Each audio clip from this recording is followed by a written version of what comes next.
ଗଜପତି ଉତ୍ସବର ଉଦ୍ଯାପନୀ ଦିବସରେ ଆଦିବାସୀ ନୃତ୍ୟର ତାଳେ ତାଳେ ଝୁମିଲେ ପ୍ରଶାସନିକ ଅଧିକାରୀ, ଗଣମାଧ୍ୟମକୁ ଉପେକ୍ଷା।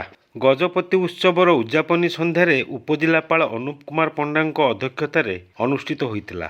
ଏହି କାର୍ଯ୍ୟକ୍ରମରେ ମୁଖ୍ୟ ଅତିଥି ଭାବେ ଜିଲ୍ଲା ପରିଷଦ ଅଧ୍ୟକ୍ଷ ଗାବରା ତିରୁପତି ରାଓ, ସମ୍ମାନିତ ଅତିଥି ଭାବେ ସମସ୍ତ ପଞ୍ଚାୟତ ସମିତିର ଅଧ୍ୟକ୍ଷା ଅଧ୍ୟକ୍ଷ ତଥା ବାଲାସାମା କାଶୀନଗର ଏନ୍ ବୀରରାଜୁ ଗୋସାଣୀ, ସୁନେମୀ ମଣ୍ଡଳ ଗୁମ୍ମା, ପୂର୍ଣ୍ଣବାସୀ ନାୟକ ରାୟଗଡ଼ା, ରଞ୍ଜୀବ ଶବର ମୋହନା, ମାଳତୀ ପ୍ରଧାନ ନୂଆଗଡ଼, ଲକ୍ଷ୍ମୀନାରାୟଣ ଶବର ଆର୍ ଉଦୟଗିରି, ପାଳା ପୌରାଧ୍ୟକ୍ଷା ନିର୍ମଳା ସେଠୀ, କାଶୀନଗର ବିଜ୍ଞାପିତ ଅଞ୍ଚଳ ପରିଷଦର ଅଧ୍ୟକ୍ଷ ଏମ୍ ସୁଧାରାଣୀ ପ୍ରମୁଖ ଯୋଗଦେଇ ପ୍ରଦୀପ ପ୍ରଜ୍ୱଳନ କରିଥିଲେ।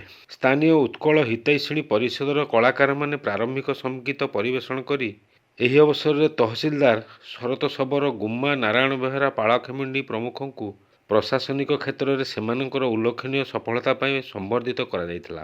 ସେହିପରି ଉନ୍ନତ ପ୍ରଦର୍ଶନ କରିଥିବା ଭଲ ବ୍ୟବସାୟୀ ବ୍ୟକ୍ତିବିଶେଷଙ୍କ ସମେତ ସ୍ୱୟଂ ସହାୟକା ଗୋଷ୍ଠୀ ଓ ବିଭିନ୍ନ କମିଟିକୁ ମଧ୍ୟ ସମ୍ବର୍ଦ୍ଧିତ କରାଯାଇଥିଲା। ଶାନ୍ତି ଶୃଙ୍ଖଳା ରକ୍ଷା ଦିଗରେ ପୋଲିସ ବିଭାଗର ଭୂମିକା ଗୁରୁତ୍ୱପୂର୍ଣ୍ଣ ହୋଇଥିବା ବେଳେ ଏଥିପାଇଁ ଏସ୍ଡିପିଓ ମାଧବରଞ୍ଜନ ନାୟକଙ୍କୁ ସମ୍ବର୍ଦ୍ଧିତ କରାଯାଇଥିଲା। କିନ୍ତୁ ଗଣମାଧ୍ୟମ ଚତୁର୍ଥ ସ୍ତମ୍ଭ କହୁଥିବା ବେଳେ ତମାମ ଖରା ବର୍ଷା ଶୀତ କାକରରେ ଅନବରତ ସରକାରୀ ଓ ବେସରକାରୀ କାର୍ଯ୍ୟକ୍ରମ ପ୍ରଚାର ପ୍ରସାର କରୁଥିବା ବେଳେ ଏହି ଏତେ ବଡ଼ କାର୍ଯ୍ୟକ୍ରମରେ ଗଣମାଧ୍ୟମକୁ ସମ୍ମାନିତ ବା ସମ୍ବର୍ଦ୍ଧନା କରିବା ଭୁଲିଯିବାକୁ ନେଇ ବିଭିନ୍ନ ମହଲରେ ବିଭିନ୍ନ ପ୍ରକାର ମତ ପ୍ରକାଶ ପାଇଛି।